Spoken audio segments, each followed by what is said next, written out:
Israel বিশ্বের একমাত্র দেশ যে আফ্রিকার দেশ সোমালিল্যান্ডকে স্বাধীন সার্বভৌম দেশ হিসেবে স্বীকৃতি দিয়েছে। কিন্তু কেন? এর পেছনে রয়েছে অত্যন্ত গুরুত্বপূর্ণ রাজনৈতিক ও ভৌগোলিক কারণ। এসব কিছু নিয়েই বিস্তারিত কথা বলবো এই ভিডিওতে। তো অনেক কিছু জানার আছে, চলুন শুরু করি। প্রথমেই সংশ্লিষ্ট মানচিত্রগুলো দেখে নেব। এখানে সোমালিয়ার মানচিত্র দেখতে পাচ্ছেন, এটি হলো সোমালিয়া। আর এখানে সোমালিয়ার রাজধানী মোগাদিশু। আফ্রিকা মহাদেশের মানচিত্রে এখানে সোমালিয়াকে দেখতে পাচ্ছেন, এটি হলো সোমালিয়া। আর এখানে সোমালিয়ার রাজধানীকে দেখতে পাচ্ছেন। এখানে দেখতে পাচ্ছেন সোমালিয়ার আশেপাশে কোন কোন দেশ রয়েছে। সোমালিয়ার উত্তর পশ্চিমে রয়েছে জিবুতি, এই যে ছোট একটি দেশ এখানে দেখতে পাচ্ছেন। পশ্চিমে রয়েছে ইথিওপিয়া, এই যে এখানে এই সম্পূর্ণ দেশটি হলো ইথিওপিয়া। দক্ষিণ পশ্চিমে রয়েছে কেনিয়া, এটি হলো কেনিয়া। উত্তরে রয়েছে এডেন উপসাগর, এই যে এখানে এডেন উপসাগর এটি। আর এডেন উপসাগরের অন্য পাশে রয়েছে ইয়েমেন, আর এটি হলো সৌদি আরব। আর সোমালিয়া থেকে আলাদা হওয়া একটি অংশের নাম হলো সোমালিল্যান্ড, অর্থাৎ এই দিক দিয়ে আলাদা হয়ে গিয়েছে। এতটুকু অংশের নাম হলো সোমালিল্যান্ড, আর বর্তমানে এটির নাম হলো সোমালিয়া। কেন এটি আলাদা হয়েছে সেটি আমরা একটু পরে দেখে নিচ্ছি। আর সোমালিল্যান্ডের উত্তরে রয়েছে এডেন উপসাগর, পশ্চিমে রয়েছে জিবুতি, এই যে জিবুতি ছোট একটি দেশ। দক্ষিণ পশ্চিমে রয়েছে ইথিওপিয়া, এতটুক। পূর্ব এবং দক্ষিণে রয়েছে সোমালিয়া, এই যে এখানে সোমালিয়া রয়েছে। আরেকটি গুরুত্বপূর্ণ বিষয় হলো এখানে সোমালিল্যান্ড রয়েছে, এটা সোমালিল্যান্ড। আর এটি হলো ইসরায়েল, বর্তমানে ইসরায়েল এবং ফিলিস্তিন রয়েছে এই জায়গায়। এটি হলো ইয়েমেন, এটি সৌদি আরব, এটি হলো জর্ডান। আর এটি হলো ইরান, ইরানের অল্প অংশ এখানে দেখা যাচ্ছে। ইরান অনেক বড় দেশ। তো প্রথমে আমরা দেখে নেব সোমালিয়ার ইতিহাস, তারপর সোমালিল্যান্ডের ইতিহাস জেনে নেব। সোমালিয়ার সরকারি নাম ফেডারাল রিপাবলিক অফ সোমালিয়া। অবস্থান হর্ন অফ আফ্রিকা, অর্থাৎ আফ্রিকার পূর্ব দিকে অবস্থিত এটি। এর রাজধানী হলো মোগাদিশু। আয়তন প্রায় 6,37,657 বর্গ কিলোমিটার। জনসংখ্যা প্রায় 2 কোটি। সরকারি ভাষা সোমালি এবং অ্যারাবিক। প্রচলিত ভাষা সোমালি। ধর্ম প্রায় সম্পূর্ণ জনগোষ্ঠী ইসলাম ধর্মের অনুসারী। আর সোমালিল্যান্ডের সরকারি নাম হলো রিপাবলিক অফ সোমালিল্যান্ড। অবস্থান একই জায়গায় সোমালিয়ার উত্তর দিকে। রাজধানী হলো হারগেইসা। এর আয়তন হলো 1,76,000 বর্গ কিলোমিটার। জনসংখ্যা প্রায় 62 লাখ। সরকারি ভাষা সোমালি, আরবিক এবং ইংলিশ। প্রধান ধর্ম ইসলাম। স্বাধীনতা ঘোষণা করে 1991 সালে।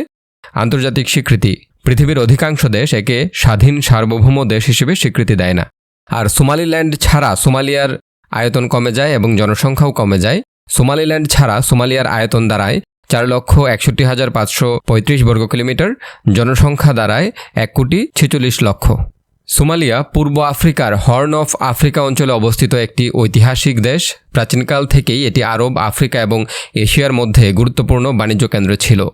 সোমালি উপকূল দিয়ে মশলা, স্বর্ণ এবং হাতির দাঁত ও অন্যান্য পণ্য বাণিজ্য হতো। মধ্যযুগে এখানে বিভিন্ন শক্তিশালী সোমালি সালতানাত গড়ে ওঠে, যেমন আজুরান সালতানাত, আদাল সালতানাত। এই সময় ইসলাম দ্রুত ছড়িয়ে পড়ে ওই এলাকায় এবং সোমালিয়া আরব বিশ্বের সাথে ঘনিষ্ঠ সম্পর্ক তৈরি করে। 19 শতকে ইউরোপীয় উপনিবেশ শক্তিগুলো সোমালিয়া অঞ্চলে প্রবেশ করে। তখন উত্তর অংশ ব্রিটিশদের অধীনে যায়, অর্থাৎ বর্তমানে সোমালিল্যান্ডের যে অংশটা সেটা ব্রিটিশদের অধীনে চলে যায়। ব্রিটিশরা সেটি দখল করে নেয়, নাম হয় ব্রিটিশ সোমালিল্যান্ড। আর দক্ষিণ অংশ, অর্থাৎ এই অংশটি ইতালির অধীনে থেকে যায়, অর্থাৎ ইতালি এটিকে দখল করে নেয়। এর নাম হয় ইতালিয়ান সোমালিল্যান্ড। আর এটি হলো এতটুকু অংশ হলো ব্রিটিশ সোমালিল্যান্ড। দ্বিতীয় বিশ্বযুদ্ধের পর স্বাধীনতার আন্দোলন জোরদার হয়। 1960 সালে ব্রিটিশ সোমালিল্যান্ড এবং ইতালিয়ান সোমালিল্যান্ড একত্রিত হয়ে স্বাধীন সোমালিয়া গঠন করে। এরপর কয়েক বছর গণতান্ত্রিক শাসন চললেও 1969 সালে সামরিক নেতা সিয়াদ বারে ক্ষমতা দখল করেন। তিনি সমাজতান্ত্রিক শাসন ব্যবস্থা চালু করেন এবং দীর্ঘদিন দেশ শাসন করেন। কিছুদিন পর সোমালিল্যান্ড অঞ্চলের মানুষ মনে করতে শুরু করে যে মোগাদিশু কেন্দ্রিক সরকার তাদেরকে অবহেলা করছে, অর্থাৎ এদিকে বেশি মনোযোগ দিচ্ছে সরকার, আর বর্তমান সোমালিল্যান্ড যেটি সেই দিকে অবহেলা করছে, এদিকে উন্নয়ন করছে না। রাজনৈতিক ক্ষমতা দক্ষিণ সোমালিয়ার হাতে বেশি, উন্নয়ন এবং অর্থনৈতিক সুবিধা সমানভাবে দেওয়া হচ্ছে না, ফলে এইদিকে অসন্তোষ বাড়তে থাকে। এই অংশে সিয়াদ বারে কর্তৃত্ববাদী শাসন চালু করেন। 1980-এর দশকে সোমালিল্যান্ড অঞ্চলে একটি র্যাবেল গ্রুপ অর্থাৎ সোমালি ন্যাশনাল মুভমেন্ট SNM গঠন করে সরকারের বিরুদ্ধে বিদ্রোহ শুরু করে। সরকার SNM দমনে কঠোর সামরিক অভিযান চালায়। উত্তরাঞ্চলের শহরগুলো ভয়াবহভাবে ক্ষতিগ্রস্ত হয়। অর্থাৎ বর্তমান সোমালিল্যান্ড এলাকার যে শহরগুলো সেগুলো মারাত্মক ক্ষতিগ্রস্ত হয়, কারণ সরকার এই দিকে দমন পীড়ন শুরু করে বিদ্রোহী গ্রুপগুলোকে দমন করার জন্য। অনেক ইতিহাসবিদ এবং মানবাধিকার সংগঠনের মতে হাজার হাজার মানুষ নিহত হয়, বহু শহর ধ্বংস হয়, লাখো মানুষ শরণার্থী হয়। এর ফলে 1991 সালে সিয়াদ বারে সরকারের পতন ঘটে। এরপর সোমালিয়া গৃহযুদ্ধে ভেঙে পড়ে। এই পরিস্থিতিতে সোমালিল্যান্ড নেতারা ঘোষণা করেন তারা সোমালিয়া থেকে আলাদা হয়ে স্বাধীন সার্বভৌম রাষ্ট্র গঠন করবেন। তখন তারা নিজেদেরকে রিপাবলিক অফ সোমালিল্যান্ড বলে পরিচয় দেওয়া শুরু করে। স্বাধীনতা ঘোষণার পর সোমালিল্যান্ড নিজস্ব সরকার, প্রেসিডেন্ট, সংসদ, পুলিশ, সেনাবাহিনী, পাসপোর্ট, মুদ্রা সবকিছু গঠন করে এবং দেখা যায় যে সোমালিয়া অঞ্চলের থেকে সোমালিল্যান্ড তুলনামূলকভাবে স্থিতিশীল হয়ে যায়। অর্থাৎ এখানে একটি স্থিতিশীল সরকার ব্যবস্থা শুরু হয় এবং জনগণ নিজেদের উন্নয়নে মনোযোগ দেয়। এখন প্রশ্ন হলো, তাহলে বিশ্ব কেন এই দেশটিকে অর্থাৎ সোমালিল্যান্ডকে স্বীকৃতি দিচ্ছে না? কারণ হলো জাতিসংঘ এখনও সোমালিল্যান্ডকে আলাদা রাষ্ট্র হিসেবে স্বীকৃতি দেয়নি। আফ্রিকান অন্যান্য দেশগুলো এই স্বাধীনতা ঘোষণাকে ঝুঁকিপূর্ণ মনে করে, কারণ তাহলে অন্যান্য আফ্রিকান দেশ ভেঙে নতুন নতুন দেশ গঠিত হতে থাকবে বা গঠিত হওয়ার জন্য আন্দোলন শুরু হবে, যা দমন করা কঠিন হয়ে যাবে। অর্থাৎ তারা ভয় পায় যে অন্যান্য দেশগুলোতেও বিচ্ছিন্নতাবাদী আন্দোলন বাড়তে থাকবে। তাই অধিকাংশ দেশ এখনও সোমালিল্যান্ডকে সোমালিয়ার অংশ হিসেবেই দেখে। আন্তর্জাতিকভাবে এখনও এটি এই সোমালিল্যান্ড সোমালিয়ার অংশ। অর্থাৎ বিশ্বের চোখে সোমালিল্যান্ড নামে কোনো স্বাধীন সার্বভৌম রাষ্ট্র নেই, এটি সোমালিয়ার অংশ। যদিও এখানে কার্যকর সরকার রয়েছে, আলাদা মুদ্রা রয়েছে, পাসপোর্ট রয়েছে, সব কিছু রয়েছে সোমালিল্যান্ডের। এখন প্রশ্ন হলো, সোমালিয়া এবং সোমালিল্যান্ডের পাশের দেশ ইথিওপিয়া কেন এই সোমালিল্যান্ডের প্রতি আগ্রহী? কারণ হলো এখানে দেখতে পাচ্ছেন ইথিওপিয়া একটি ল্যান্ড লক কান্ট্রি, অর্থাৎ এর কোনো সমুদ্র বন্দর নেই। কিন্তু সোমালিল্যান্ড যদি স্বাধীন হয়ে যায় তাহলে এটি সোমালিল্যান্ডের ভেতর দিয়ে সমুদ্রে যেতে পারবে, যার কারণে এটি সোমালিল্যান্ডকে সমর্থন করে। সোমালিল্যান্ডের বারবেরা বন্দর ইথিওপিয়ার কাছে অত্যন্ত গুরুত্বপূর্ণ।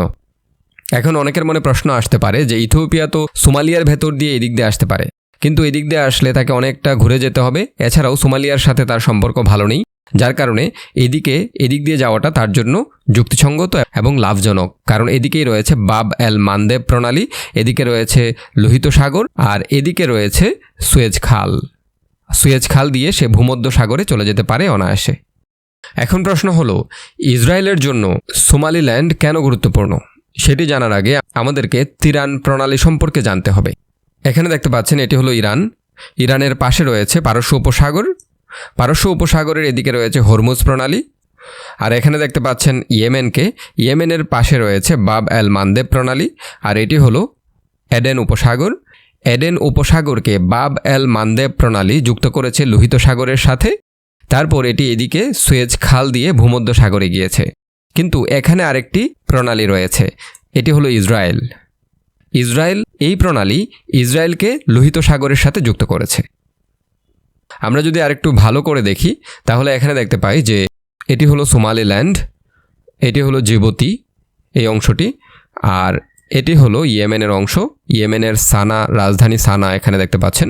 আর এটি হলো বাব এল মান্দেব প্রণালী এই অংশটি। তাহলে এই দিক দিয়ে গিয়ে তারপর লোহিত সাগর হয়ে যাবে, এটা হলো সুয়েজ খাল। আর এটি হলো তিরান প্রণালী, এখানে হলো তিরান প্রণালী। তিরান প্রণালী লোহিত সাগরকে আকাবা উপসাগরের সাথে যুক্ত করেছে। এটি হলো আকাবা উপসাগর আর এটি হলো লোহিত সাগর। আকাবা উপসাগরের সাথে সংযোগ রয়েছে ইসরায়েল এবং জর্ডানের। এটি হলো ইসরায়েলের অংশ আর এই অংশটি হলো জর্ডানের। এখানে ইসরায়েলের বন্দর ইলিয়াডকে দেখতে পাচ্ছেন, এটা হলো ইলিয়াড বন্দর ইসরায়েলের।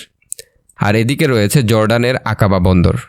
অর্থাৎ এই ইলিয়াড বন্দর এবং আকাবা বন্দর থেকে জাহাজগুলো আকাবা উপসাগর হয়ে তারপর এই তিরান প্রণালী পার হয়ে এদিক দিয়ে যায় হলো সুয়েজ খাল হয়ে ভূমধ্য সাগরে। আর এদিকে যদি আসতে চায় তাহলে লোহিত সাগর হয়ে বাব এল মান্দেব প্রণালী হয়ে তাকে এইদিকে এডেন উপসাগরে আসতে হবে, তারপর আরব সাগর, এরপর ভারতীয় মহাসাগর। তাহলে বুঝতেই পারছেন যে ইসরায়েলের জন্য এই বাব এল মানদেব প্রণালী কতটা গুরুত্বপূর্ণ। বাব এল মানদেব প্রণালীর জন্য সোমালিল্যান্ড তার কাছে গুরুত্বপূর্ণ। বাব এল মানদেব প্রণালীর সবচেয়ে কাছে রয়েছে জিবুতি। জিবুতিতে কয়েকটি শক্তিশালী দেশের সামরিক ঘাঁটি রয়েছে, যার কারণে সে সোমালিল্যান্ডকে বেছে নিয়েছে। সোমালিল্যান্ডের সাথে সে সম্পর্ক উন্নয়ন করছে, আর সোমালিল্যান্ডও ইসরায়েলকে চাচ্ছে। কেন চাচ্ছে সেটি আর একটু পরে আমরা দেখে নেব। আমরা জানি ইয়েমেনে এখন হুতি বিদ্রোহীরা রয়েছে, যার কারণে তারা হুমকি দিয়েছে যে তারা বাব এল মানদেব প্রণালী বন্ধ করে দেবে। বাব এল মানদেব প্রণালী যদি বন্ধ করে দেয় তাই ইসরায়েলের জন্য অত্যন্ত ক্ষতির কারণ হবে। সে কারণে ইসরায়েল চায় সোমালিল্যান্ডের সাথে তার একটি সম্পর্ক গড়ে তুলতে, যার কারণে সে এখানে তার সেনা পাঠাতে পারবে। ফলে এই বাব এল মানদেব প্রণালীকে সে নিরাপত্তা দিতে পারবে। আর এ কারণেই ইসরায়েল পৃথিবীর একমাত্র দেশ হিসেবে, পৃথিবীর প্রথম দেশ হিসেবে সোমালিল্যান্ডকে স্বাধীন সার্বভৌম দেশ হিসেবে স্বীকৃতি দিয়েছে। অর্থাৎ পৃথিবীর আর কোনো দেশ সোমালিল্যান্ড নামে কোনো দেশকে চিনে না, কিন্তু ইসরায়েল তাকে স্বীকৃতি দিয়েছে সোমালিল্যান্ডকে। আর এর কৃতজ্ঞতা স্বরূপ সোমালিল্যান্ড ইসরায়েলে তাদের দূতাবাস খুলেছে। ইসরায়েলের জেরুজালেমে, পশ্চিম তীরে যে জেরুজালেম আছে সেখানে সোমালিল্যান্ডের দূতাবাস খুলেছে। পশ্চিম তীরে কিন্তু সকল দেশের দূতাবাস নেই, বেশিরভাগ দূতাবাস ইসরায়েলের তেল আবিবে অবস্থিত। কয়েকটি দেশ, যুক্তরাষ্ট্রসহ কয়েকটি দেশের দূতাবাস রয়েছে জেরুজালেমে। জেরুজালেমে 3টি ধর্মের পবিত্র স্থাপনা রয়েছে। জেরুজালেম নিয়ে, ফিলিস্তিন নিয়ে, পশ্চিম তীর নিয়ে, গাজা নিয়ে অসংখ্য ভিডিও আছে আমার চ্যানেলে, সেগুলো দেখে নিন, তাহলে বিষয়গুলো বুঝতে পারবেন। এখন প্রশ্ন হলো, সোমালিল্যান্ড কেন চায় ইসরায়েলকে? সোমালিল্যান্ড মূলত আন্তর্জাতিক স্বীকৃতি চায়। যে কোনো দেশ যদি তাকে স্বীকৃতি দেয় তাহলে তার জন্য সেটা অনেক উপকারী। তারা বিভিন্ন দেশের সাথেই সম্পর্ক করতে চায়। তাদের দরকার কূটনৈতিক সম্পর্ক, আন্তর্জাতিক স্বীকৃতি, এছাড়া বন্দর চুক্তি, নিরাপত্তা সহযোগিতা, এগুলোর মাধ্যমেও সে চায় তার স্বীকৃতি আদায় করে নিতে। ভৌগোলিক দিকে সোমালিল্যান্ড একটি ভালো পজিশনে আছে, যার কারণে বন্দর চুক্তি এবং নিরাপত্তা সহযোগিতার কারণে অনেক দেশ আগ্রহ প্রকাশ করে তার প্রতি। তো অদূর ভবিষ্যতে হয়তোবা বিশ্বের অনেক দেশ তাকে স্বীকৃতি দেবে, সেটা সময়ই বলে দেবে আসলে কখন সে স্বাধীন সার্বভৌম দেশ হিসেবে স্বীকৃতি পাবে। তো আন্তর্জাতিক বিষয়াবলী নিয়ে অসংখ্য ভিডিও আমার ইউটিউব চ্যানেলে রয়েছে। এছাড়াও দ্য ম্যাপ নামে একটি চ্যানেল রয়েছে, সেখানে প্রত্যেকটি দেশের বিস্তারিত যত ধরনের তথ্য একটা মানুষের জানা দরকার, সকল ধরনের তথ্য নিয়ে আলোচনা করা হয়। চাইলে সেটি দেখে নিতে পারেন, লিংক কমেন্ট বক্সে পেয়ে যাবেন। ধন্যবাদ।